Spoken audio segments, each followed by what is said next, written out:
pleasure to get to introduce Amy to you all today. Amy is a workplace expert who writes and speaks about gender and interpersonal dynamics and difficult conversations and feedback and effective communication. She is the author of an amazing new book called Getting Along: How to Work with Anyone, Even Difficult People, and the HBR Guide to Dealing with Conflict, as well as hundreds of awesome articles for Harvard Business Review. For the past 3 years, Amy has also co-hosted HBR's very popular Women at Work podcast, which examines the struggles and successes of women in the workplace, a topic that some of you know is near and dear to my heart. With that, it's my privilege and pleasure to welcome Amy. Please join me in giving her an MOC fireworks applause. So we're going to get started, and I'm just going to share a little bit about my book, my new book called Getting Along: How to Work with Anyone, Even Difficult People. And then I'm also going to talk, a little bit more specifically about some of the archetypes that I cover in my book. I'm going to let you all make a choice about which archetype we cover. And then we're going to talk a little bit at the end, I believe, Jeremy, about my creative process, because I know this is a group that's interested in creativity and innovation. And learning, obviously, constant learning. So let's get started here. So Getting Along: How to Work with Anyone, Even Difficult People. As I said, that is the title of my book. Before we go any further into that, I do want to sort of lay a little bit of groundwork and just let you know, which I'm sure many of you do, that there is no such thing as a conflict-free team. So if you logged on today thinking, I want to know how to have a team that has no conflict, how to get along with all of my colleagues, I'm going to tell you right now that that is not actually what you want. What you want is a team that handles conflict effectively, productively, compassionately, kindly, right? In fact, we want to have conflicts on a team, but we want them to be healthy conflicts. We want them to be productive conflicts.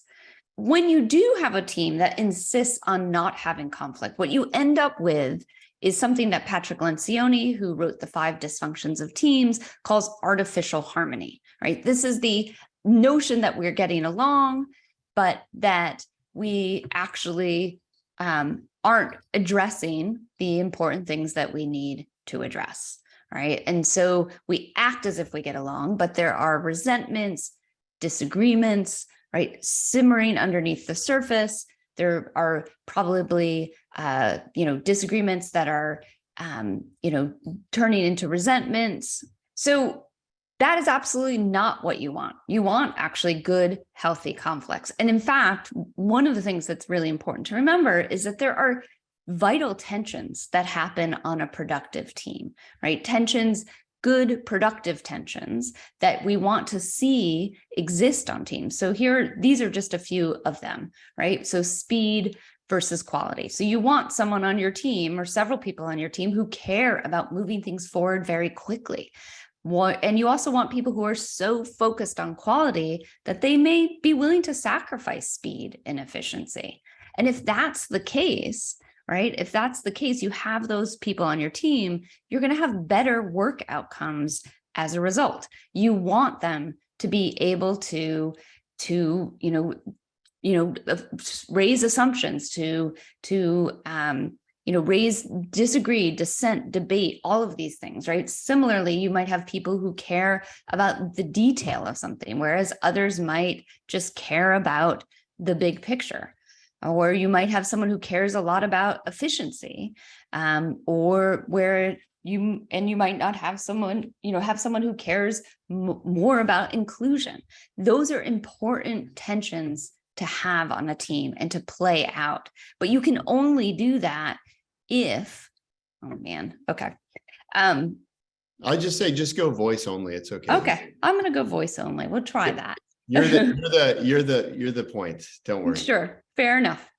So you're going to want those tensions on a team, right? You're going to want people who disagree about those things, who pull on those tensions, who advocate for their perspective, who articulate their assumptions about why those things are most important. And in order to navigate those tensions in a way that doesn't create unhealthy conflict, you want to have healthy disagreements. And there are lots of benefits to healthy disagreements. You're going to have better work outcomes, opportunities to learn and grow. We know from research that when people disagree and then are able to resolve those issues, right, then you're able to, have improved relationships. You've set the precedent that it's okay to disagree, to, have, tension and then get past it.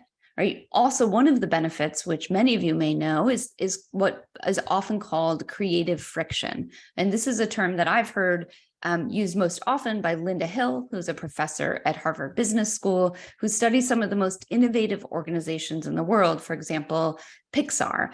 And what Linda describes is that creative friction that comes when you disagree about ideas, when you're able to say, when you're able to say, I don't see it that way. I think we should do it differently. What if we did this, right? Where you build on each other's ideas, you're allowed to critique them, but that doesn't become personal. We also know one of the strongest benefits of healthy disagreements is that you create a healthy work environment, an inclusive work environment where people feel like they can say what they think and feel openly and honestly. So those are a lot of the benefits. The problem is that oftentimes disagreements aren't that healthy version, and we tend to have friction with some of our coworkers, not all of them, but some of them. And, there was a recent study done by an organization called Resume Lab about challenging coworkers, and 80% of the people they surveyed over 1,000 American employees, and 80% said they have at least one what they would describe as terrible coworker. And 83% of those people said that coworkers' behavior was negatively affecting their work, right? Not surprising. And those are the people that we want to be able to address those relationships. We don't want that behavior or that interaction or our dynamic with that person to detract from the way we do our work, from the way we interact, from how the culture of the team. And that's really why I wrote this book. Sometimes people ask me, what was the problem you were trying to solve? And truthfully, one of the biggest problems was sleepless nights. I find over and over that people find these interactions stressful, that they, often spend time ruminating about them. They can't let them go. And because of our negativity bias, we tend to focus really on the negative interactions we have more so than the positive ones. That same study I just mentioned by Resume Lab asked people, do you generally like your coworkers? And 93% of people said yes. So 93% of people are saying they generally like their coworkers, and 80% are saying they have at least one that they find terrible. And really, we want to make sure that we're addressing those negative relationships so they don't overshadow the positive relationships we have, that we're addressing them, because also sometimes those interactions, those negative interactions that we have with people can really hinder not just our productivity, but they impact our well-being. They hinder creativity, they hinder engagement, right? There's lots of stats that show that we have they have a real impact on us, even if it's just a small fraction of those people. So one of the things to know is if you are dealing with a coworker that you find terrible or difficult, and we'll talk about those labels in a moment, you are absolutely not alone. Now, I've structured the book around different archetypes, and these are archetypes of types of difficult behavior. And I really like to think of them as patterns of behavior. I characterize them as people. So we have the insecure boss, for example, or the pessimist. But these are really patterns of behavior that any of us can actually exhibit. And I'll just go through quickly what the 8 archetypes are, and then we're going to launch a poll to ask to ask which one of these you want to sort of delve deeper into. Unfortunately, we don't have time to go into all 8, although I'd love to do that. But let me just briefly describe them. So first, we have the insecure boss. This is someone who is moved up in an organization, but perhaps doesn't feel secure in their position or competent, or confident about their role. Therefore, they take that out usually on the people they manage or the people around them, often by micromanaging, mistrusting. They might try to hoard information so that they appear powerful. Insecurity is a very common trait. In fact, if you don't have any insecurity, you fall into that small group of people known as psychopaths.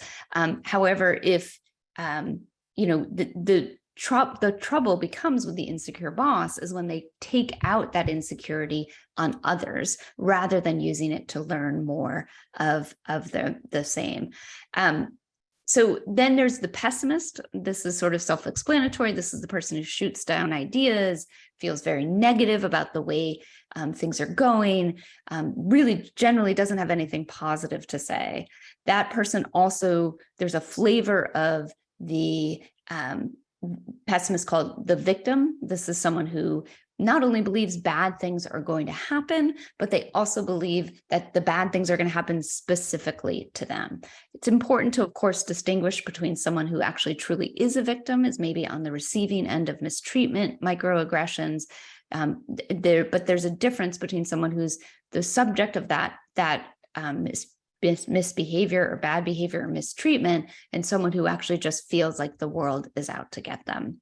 There's then the passive aggressive peer, someone who is uncomfortable for whatever reason to express their thoughts and feelings directly. So they find indirect ways to do that. They often tend to use that indirect behavior often to manipulate or undermine other people. I also talk about the know-it-all, and this is the person who believes they have all the knowledge, expertise, will happily talk over people, interrupt them, proclaim things that they have no way of actually knowing. Right? And actually, this is one of the archetypes that I relate to in terms of this is the one I think I've been accused most often of being. There's also the tormentor, and this is someone who we would expect to be a mentor, but they're actually do the opposite, right? They seem set on making our lives miserable, undermining us.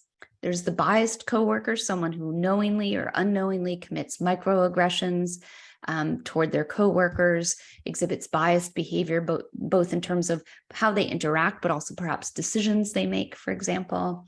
And then lastly, there's the political operator. So someone who is fixated on their career, on getting ahead, and actually don't care who they have to step on or whose career they have to hinder in order to get there.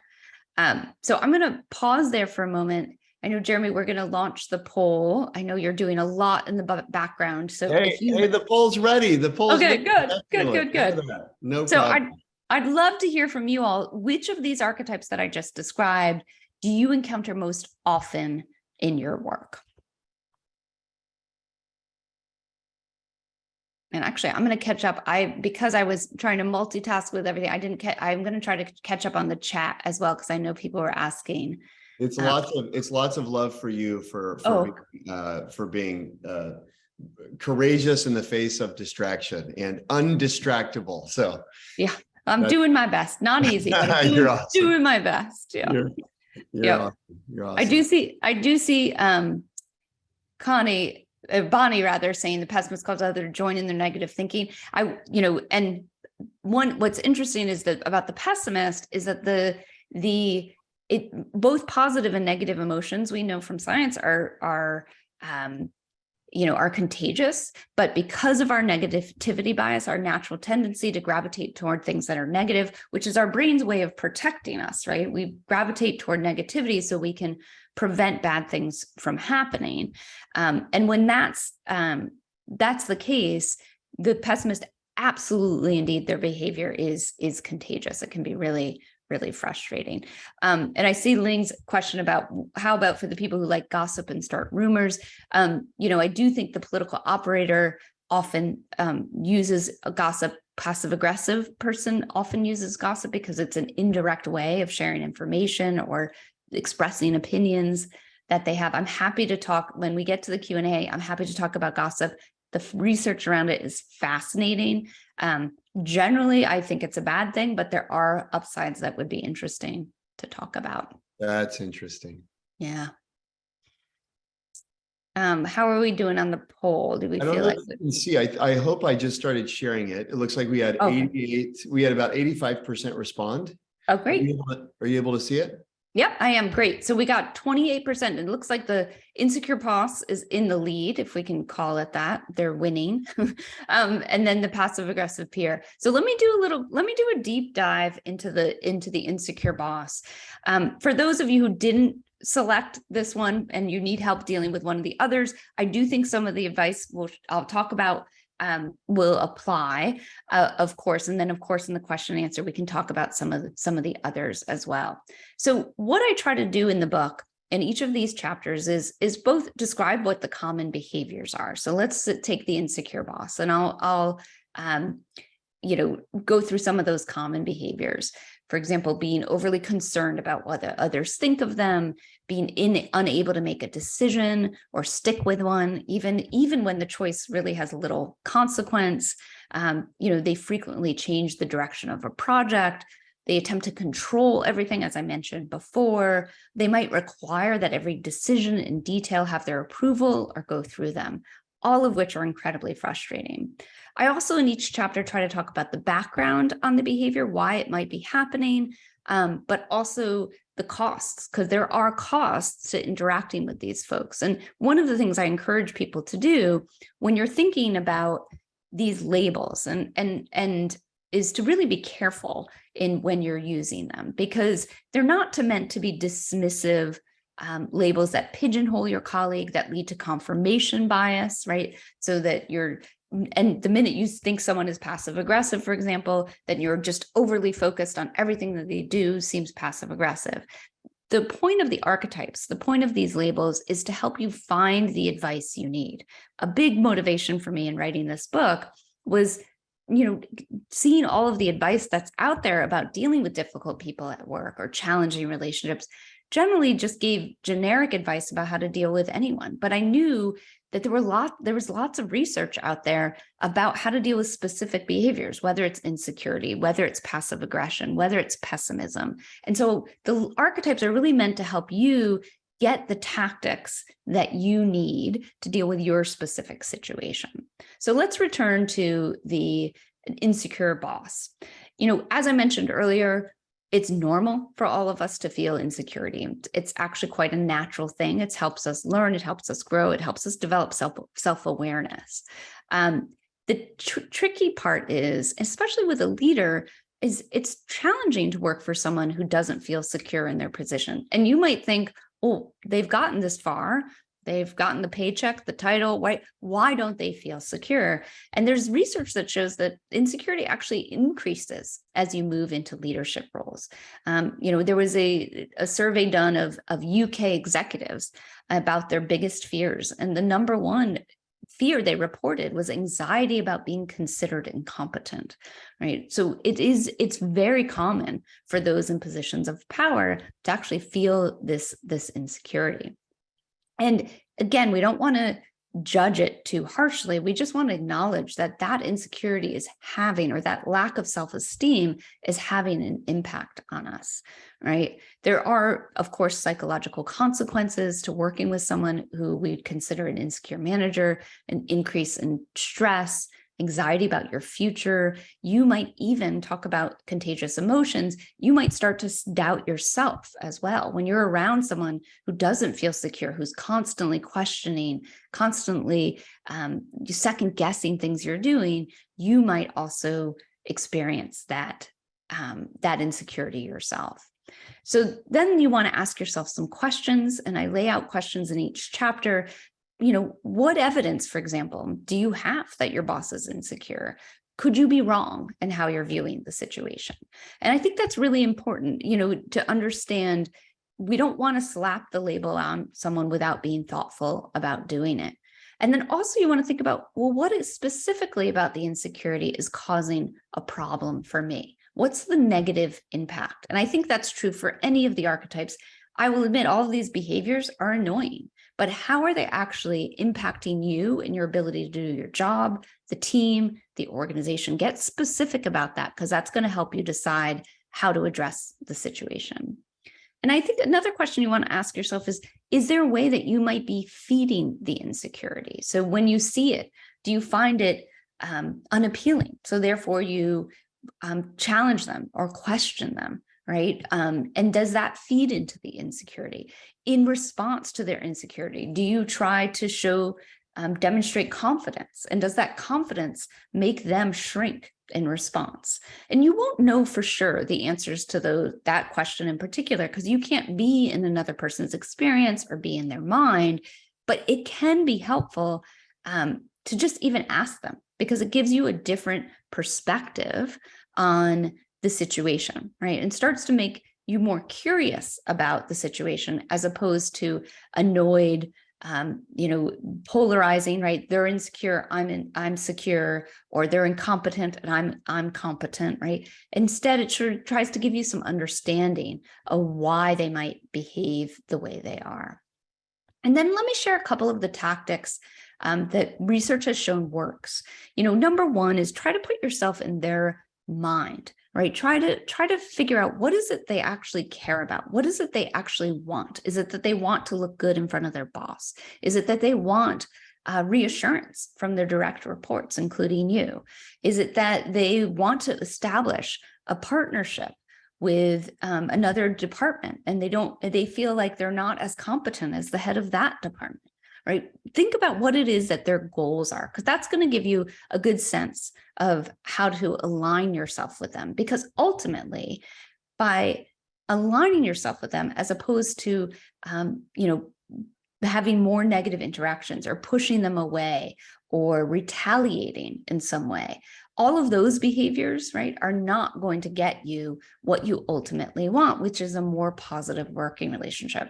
So instead, you have to figure out, how can you help them achieve their goals, right? And I actually talked to someone for the book. I used their name. I used the name Sanjay. Everyone in the book has pseudonyms to protect their privacy, but Sanjay had a boss who he was incredibly frustrated by, who did not seem to trust him, and in fact was often questioning Sanjay's data analysis in front of coworkers and even in front of clients. And Sanjay had the confidence and the wherewithal to ask why his boss was doing this. And his boss said, well, it's just really important to me to get the numbers right. And so rather than being annoyed about the distrust, Sanjay said, okay, it's important to him to get the numbers right. How can I make sure he knows that I'm doing that? And what he did, he said, well, let me walk you through what I'm actually doing.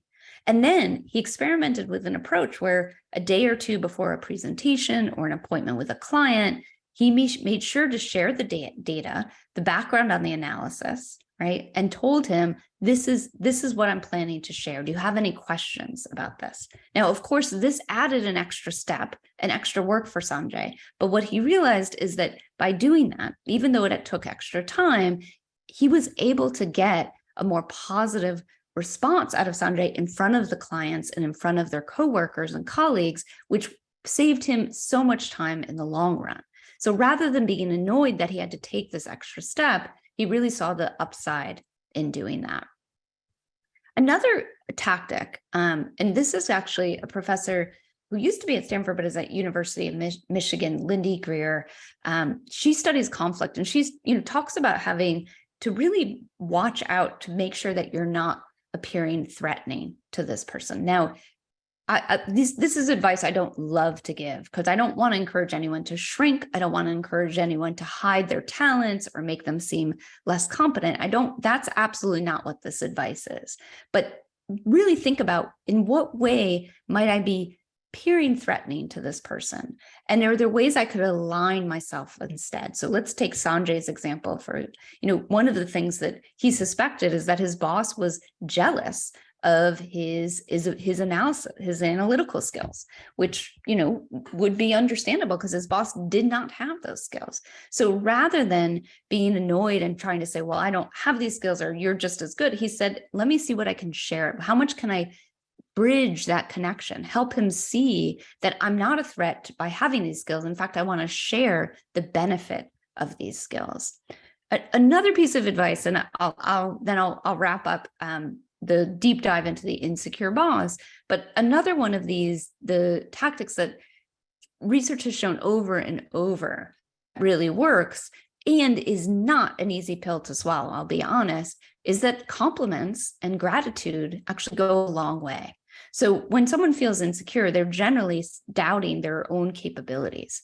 Now, by paying them a compliment, a genuine compliment that's critical, you actually can assuage some of that ego defensiveness, right? That need for them to really protect their sense of self or the self-esteem. Now, it does, if you have to be really, again, this has to be genuine. So if you have an insecure boss who's really wishy-washy and doesn't make good decisions, don't go in there and say, by the way, you're great at making decisions. I love how decisive you are, right? They're going to see through that immediately. But you do want to make sure you can find a true compliment that you can pay. And that, again, help to sort of bolster their ego. The more they feel sure of themselves, the better off you are. So don't see this as something that's generous or kind to them. It is actually, but that's not ultimately why you're doing it. You're doing it because it's a strategic move for you to improve the dynamic between you. So I will pause there just because that was, just gave you a sense of how I think about the archetypes, some of the ideas that I bring and sort of principles that I bring to dealing with any of these archetypes. But I'd love to answer your questions either about the insecure manager or any of the other ones that come up. One thing that I thought was kind of cool, Jeff, I don't know if you want to give more context, but one of the folks here mentioned, it's a very vulnerable admission here, but this person said, I'm guilty of some of these actions, and it can be painful to hear the archetype resonating, I presume, with myself or with what I know about myself. I really want to get better at improving my communication style, one that's more gentle but still clear and direct. I rely on a sense of humor to help connect with people. So that's the end of the comment. I might add, Amy, are there tips that you would give someone if they say, I can see a little bit of the insecure boss in myself? What can I do to start to operate differently, or to address whatever, problems are in me that are kind of manifesting in how I deal with my team? Yeah. So Jeff, thank you, by the way, for sharing that comment. I do think it takes some vulnerability, and I'll just a tiny little bit of inside scoop on the book. So the original manuscript was way too long, and hi Jeff, and was included a section each chapter, if this is you. So if you are in Jeff's situation and you're like, oh, hey, yeah, I'm the insecure manager, what to do? We took those sections out partly because the manuscript was way too long and we didn't want the book to be a brick. But also the conversation with my editors was, well, do people actually have the self-awareness to recognize, right? Will anyone get to that section and go, oh yeah, that's me? It is amazing to me, the response that I've gotten both online or people who've read the book who tell me, I read this chapter, the know-it-all chapter, or the biased colleague chapter, right? And I recognized myself. And so I do think it's just kudos to those who recognize that. And I will say, whether it's the insecure manager or whether it's the one of the other archetypes, one of the best things you can do if you suspect that's the case is to start to get some feedback to make sure your perception of how, generally our perception of ourselves is pretty inaccurate. We're not typically, even people with high self-awareness, we don't have a good sense of how we're observed or received by others. So I would start by getting some feedback. And Jeff, since you are here, if you're willing to share, I'm curious what makes you suspect that this is an archetype you might fit into. I just, it's situational. I think sometimes I appreciate the ability to share. I didn't anticipate the side-by-side presence, but I think you're doing great work. And I was struck again by the beginning of the presentation and how you both handled it. So again, thank you, and I appreciate that. And just situational. I just sometimes it's called passion. You really have a feeling that what you're thinking about is right. Like, I really think this is the right way to go, but pushing too hard can backfire. And I know that, but especially in stressful moments, I realize that when you're under stress, the ability to step back and recognize in yourself that I should probably apply apply a different approach here. But in moments of tight deadlines or stresses, that can be very difficult. And I think that's also what I struggle with is in the moments of stress are, how can I pull back a little bit and make sure people have felt heard, get their feedback in, have the space to communicate what they're trying to get across, and also still get across what I think might be a good direction to consider. Yeah. Not very clear, but that's the gist of it anyway. Well, what I like you mentioned is that in moments of stress, because that's the other thing. And when we are our best selves, when we have all the time in the world, when we're well fed, well slept, all of our other relationships are going well, right? Basically never, right? But when we are our best selves, lots of these problems don't come up. And that's the other thing to keep in mind, whether you identify with one of the archetypes or you're dealing with someone you believe aligns with one of the archetypes, is that it's rare that we set out.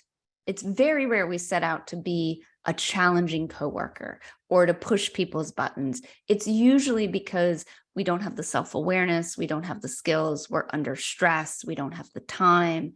And I think that helps us develop a little self-compassion when it is us who's qualifying as the difficult coworker, but also have a little bit of empathy and understanding when someone else is doing that. Now, I do want to say not everyone has the best intentions, but I think the majority of people really do. So, one other thing I would say, get some feedback, ask that question. Also try to pay attention to what are the circumstances when you're doing the things that you're not proud of, right? What are the triggers that make that happen? I think that can be really helpful as well. And then here's the other thing. I mean, I'm just seeing in the chat of people who relate to you, Jeff, right? Who support you, right? Find those people and you can say, hey, I think I'm doing this. Do you have any advice for how I can do it better? And I will say the tactics in the book can also be reverse engineered. Like I'm describing tactics, right, to deal with that person. But when you are that person, you can also reverse engineer and say, ooh, okay, in order to stop that, here's what I need to do. Maybe I need to keep a compliments folder so that when I am feeling insecure, right, anytime someone sends you something that's a compliment or an appreciation or a note of gratitude, keep it in a folder and open it up and read it so that you can remind yourself, right, I am capable. Like there are leaders, there are people who appreciate my leadership or my management. That's great. I if you're willing, Amy, I thought there was another cool question and we could invite Arlene to the stage here. But Arlene's question, if you saw it in the chat, is basically, are there differences in terms of as it pertains insecure boss archetype? Are there differences in gender or ethnic considerations that we should make? Should we deal with an insecure male boss differently than we do an insecure female boss, for example? I don't know, Arlene, if you have anything you want to add to that question. Oh, no, thank you. Thank you, Jeremy. You got it perfect. Great. And I love this question, Arlene. Thank you for asking it. And I think, let me answer it a little bit broadly, and then I can talk a little specifically about insecure boss. And this is something, partly I love this question because it is something that I think distinguishes my book from other books in this genre, which is that I really try to attend to issues of identity and how that plays a role. And there's two main ways I think that identity plays a role. Number one, in our perception of difficult behavior, right? We bring biases. We know that almost all of us fall into affinity bias. We tend to like people who look like us, talk like us, have the same background as us. And therefore, when someone isn't like us, we often will label that behavior as difficult, whether that's because of cultural differences in how we were raised, difference in gender expectations. So just even the labeling of someone as challenging sometimes has that bias laid into it. So for example, when a female leader isn't as decisive as we hope she might be, we might quickly slap her with that insecure label. Because we do tend to see women as less confident or as less assertive because We know that doesn't align with the gender stereotypes that we have about women, that they'll be congenial, that they'll be caretakers, that they'll care about the relationships. So that's one way that identity plays a role.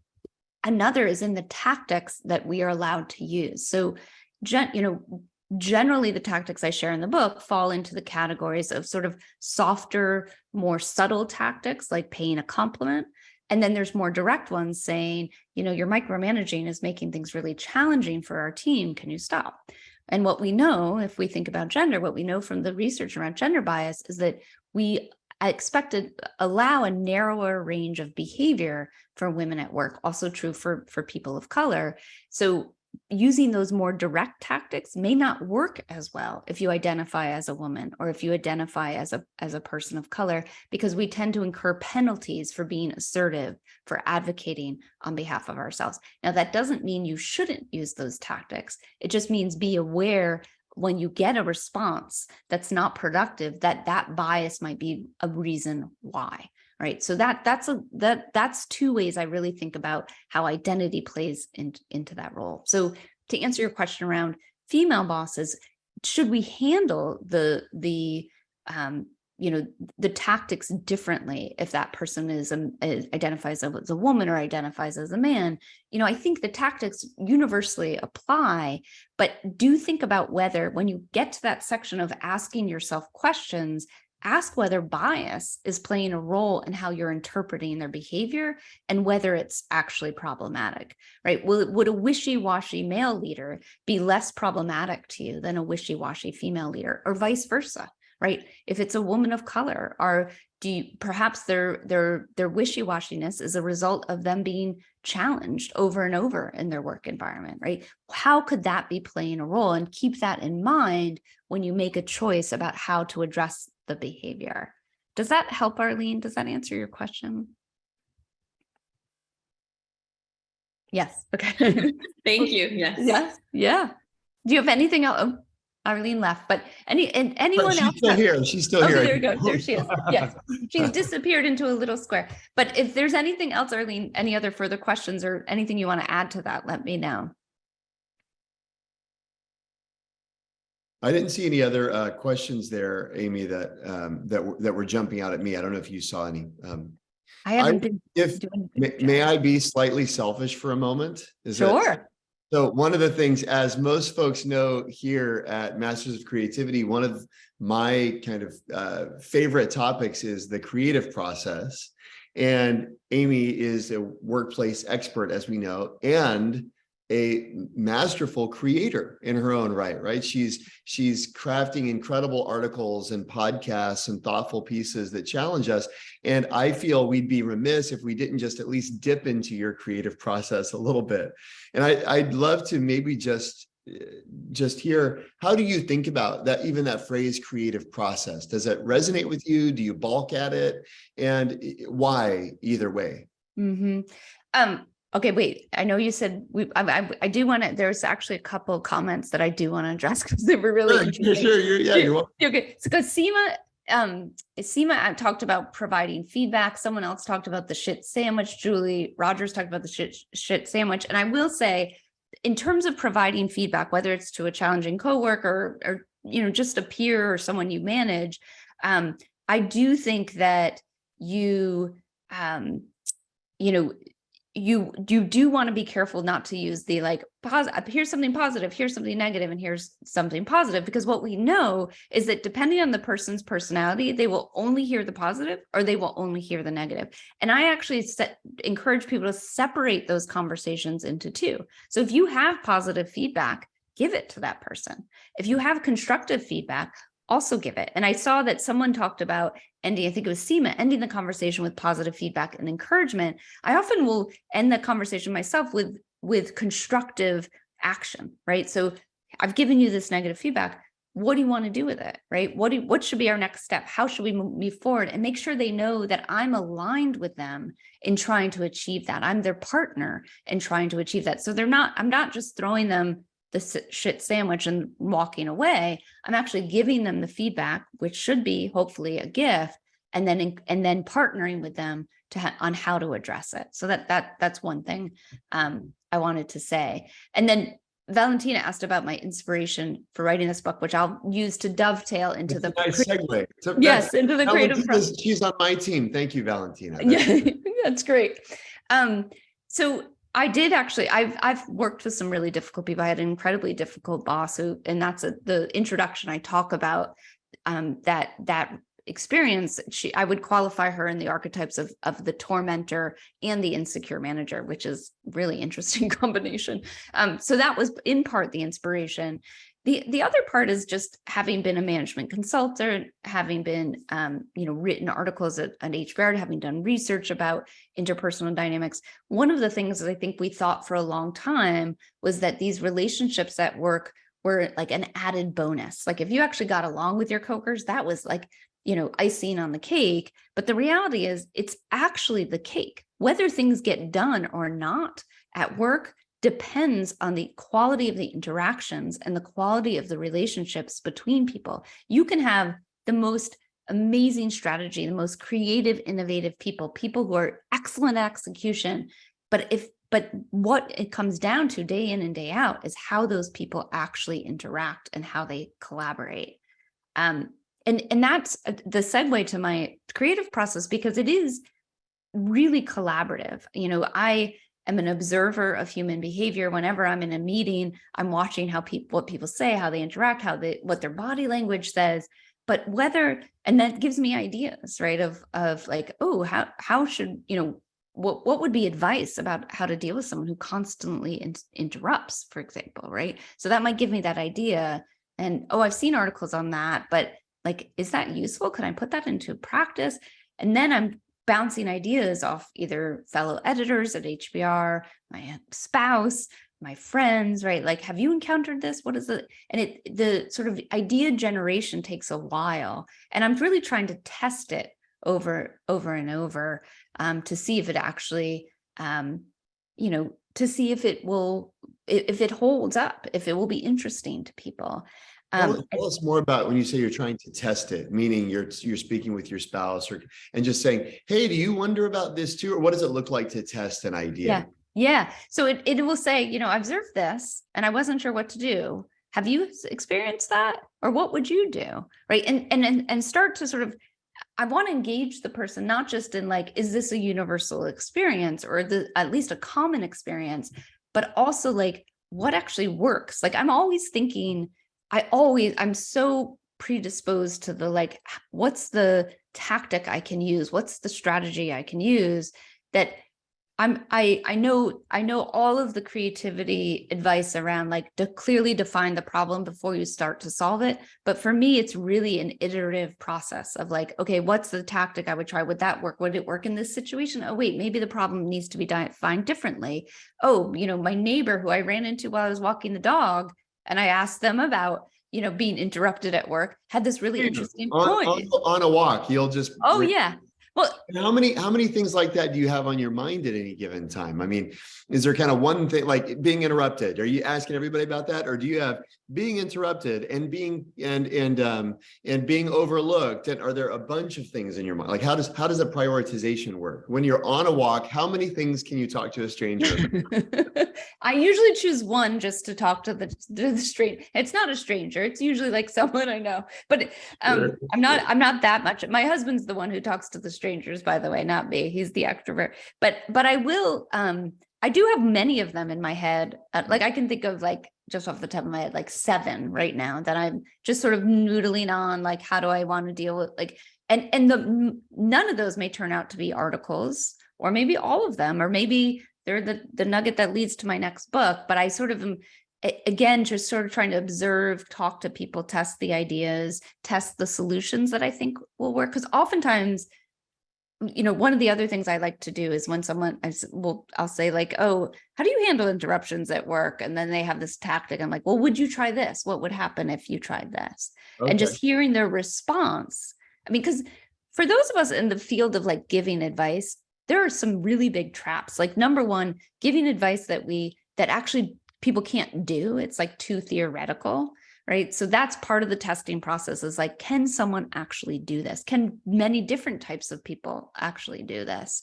And the second is like giving advice that only works in certain circumstances. So I really feel like there's advice that can work in like a startup that might not work in a big organization, right? So that's part of the testing and the ideas too, is like, I know this neighbor is a solopreneur, right? So like talking to her is very different than talking to my neighbor who's a doctor and works in a large hospital system, or talking to my daughter's friend who works at the pizza shop at the mall, right? Like I'm trying to also pressure test that it's going to work in different circumstances as well. Can you tell me a little bit about how you get input from the outside? I remember in our prep conversation a few weeks back, you mentioned something about a friend texting you an idea or an observation. Can you talk about that and how that I don't know if you call it a strategy or a source of inspiration developed over time? Yeah, I have become the friend who people are like, when they have a work problem, they'll be like, can you help me with this? And almost always I will say yes, even though I know it's going to, it actually happened today. My friend in Mozambique was like, I'm having a big work challenge. When can you talk? And so we set up a time to talk. And that's, I think, partly because of what I do, but also partly because I so enjoy the conversation. I do gather ideas that way, right? Of like, okay, what's the problem you're facing? What have you tried to do to resolve it? What would you like? What are you most looking for? Like, what would you like the resolution to be? What's your goal, right? And those kind of conversations are also, I'm gathering ideas that I can then test as well. And then, the other thing is I am very, I am very organized as well. Like I loved math in high school. Like I actually sort of regret that I didn't pursue it more in college, but so that I treat these also as like a logic problem, right? It's not just like an open, testing ideas and gathering information, but it's also like I have spreadsheets where I track the ideas. I put in articles I've read. Oh yeah, go ahead, Jeremy. Do you track, like, one thing I would love to know, do you track whether, say you talk to this jog walking friend about interrupting and you say, hey, try this. Do you track who you suggested trying this to and whether it worked, or like how far down the funnel, so to speak, do you track your data before you go, you know what, I should mention that in my book? Yeah. Well, so, and the truth is those things I don't track as carefully as I might. And it actually might be interesting to be like, told neighbor to do this, what happened, follow up. More often than not, I'll be like, let me know how it goes. Right. And then, the next morning I'll sit down like, did you try? So I do follow up, but I'm not tracking that as much.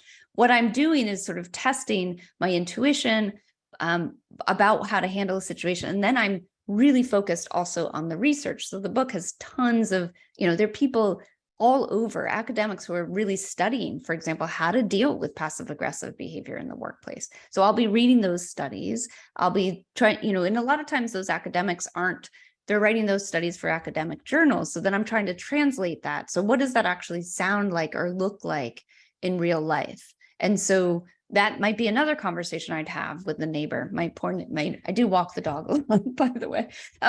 But great cover for research, right? Well, I'm just walking the dog doing research. Yeah, exactly. But like I might say to the neighbor, like, oh, I read this research paper that suggested doing this. Like, what could you do that?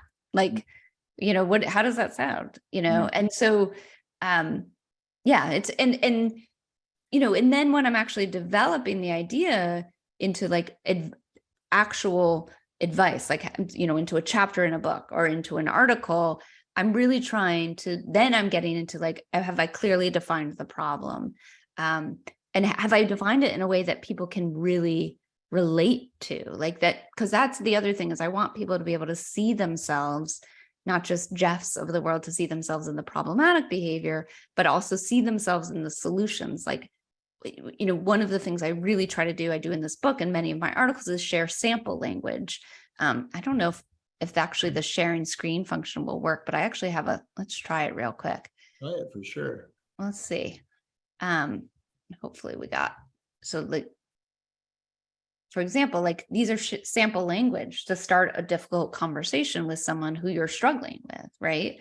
I'm telling you this, I'm giving you this feedback because I value our relationship, or, I know we both care about getting this done. Can we do that together? I have some ideas about how to do that, right? I always try to share, how do you actually put the advice into words? And these won't be the words that everyone here will use, right? You are going to change it according to what feels comfortable to you, according to the situation. But I like to give people some clues as to how to sort of start down that road. That's great. Is there anything that you want to end the session by sharing with the group? Feel free to do so now. Yeah, I will just share one more tactic from the book. So there's a chapter, in addition to the archetypes, there's a chapter about principles to deal with any difficult person. So whether someone fits into multiple of these categories or fits into one and not covered in the book. And one of my favorite principles from that chapter is really about experimentation. So I would love to tell you that if you're dealing with a passive aggressive peer, there's a 5-step process that's been proven to work, but that's not how these interactions work, mostly because you can't guarantee the other person's going to be responsive to those tactics.